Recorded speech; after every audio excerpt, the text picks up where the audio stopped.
마제티 클라우드님의 사연입니다. 실습생 시절 들었던 이야기. 안녕하세요. 저는 현재 지방의 한 대학에서 간호학을 전공하고 있는 예비 간호사 마제티 클라우드입니다.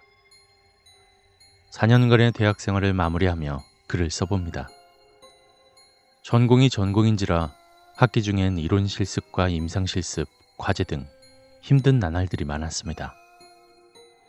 이론 수업 때는 8주간 중간고사와 기말고사를 끝내느라 빡빡한 수업으로 해 뜰 때 시작해서 해질 때 끝날 정도였죠.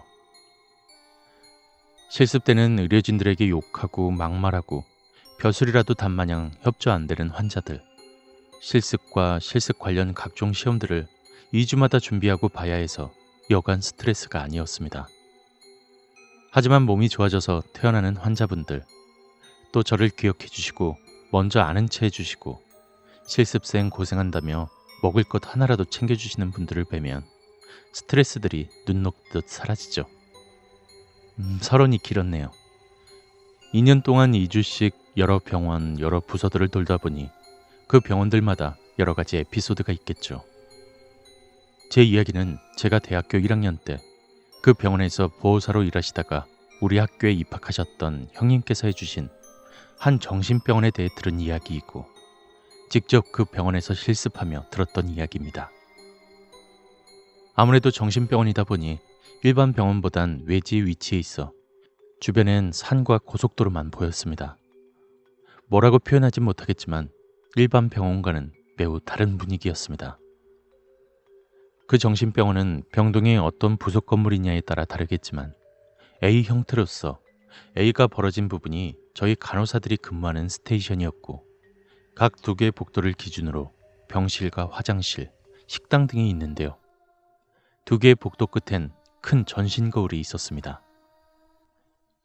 옛날에 병동에서 자살한 환자가 병원을 떠나지 못하고 자살한 새벽 시간마다 전신 거울에 비친다더라. 그 거울을 밤에 보면 환자 귀신이 보면서 웃고 있더라. 계속 쳐다보고 있더라.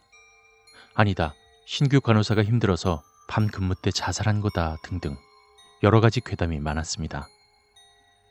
처음엔 직원들은 그 시간대에 순찰을 돌아도 귀신 한 번 못 봤다고 하고 살아있는 환자를 잘못 본 게 아니냐, 환자들이 귀신이 보인다 그러면 또 증상이 심해져서 환청이 들리고 환시네 선망이네 하고 그냥 안 믿었다고 했습니다. 왜냐하면 가끔 환자들이 밤에 잠을 안 자고 환청이 들린다 그러고 쉴 새 없이 돌아다니며 낮에 자는 일이 간혹 있었으니 말이죠. 나이트 근무를 서는 간호사나 보호사분들이 밤 근무 중에 환자의 상태를 보기 위해 시간이 되면 순찰을 도는데요. 그때마다 아무런 이상이 없었는데 그러던 어느 날이었습니다.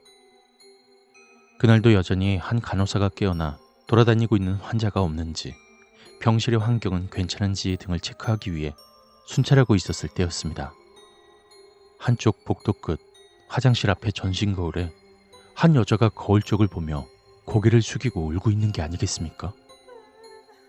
그 간호사는 환자가 증상이 나타났나 하고 안정시키고 재우기 위해 전신 거울 쪽으로 갔습니다. 그런데 아무리 어두운 밤이어도 그렇지 처음 보는 환자의 뒷모습이었다고 합니다. 그 병실에서 근무를 몇 개월 하다 보면 웬만한 환자분들의 인적사항이나 눈빛만 봐도 무슨 생각을 하는지 아는 마당에 설마 뒷모습을 못 알아보겠습니까? 일단 그 환자에게 다가가 어깨를 토닥이며 달랬습니다. 환자분 뭐 때문에 그러세요? 뭐가 그렇게 슬퍼서 울고 계세요? 환자는 아무런 말도 없이 흐느끼기만 했습니다.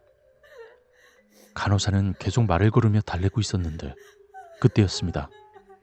환자가 고개를 들어 입이 찢어져 피가 나도록 간호사를 보며 웃고 있었습니다. 간호사는 외마디 비명 없이 그 자리에서 기절을 했습니다.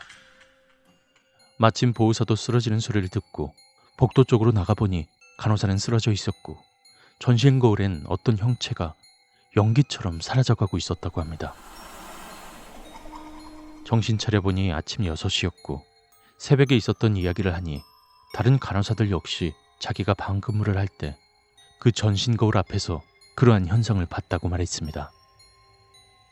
결국 그날 이후 각 병동의 전신 거울은 다 버렸다고 하네요.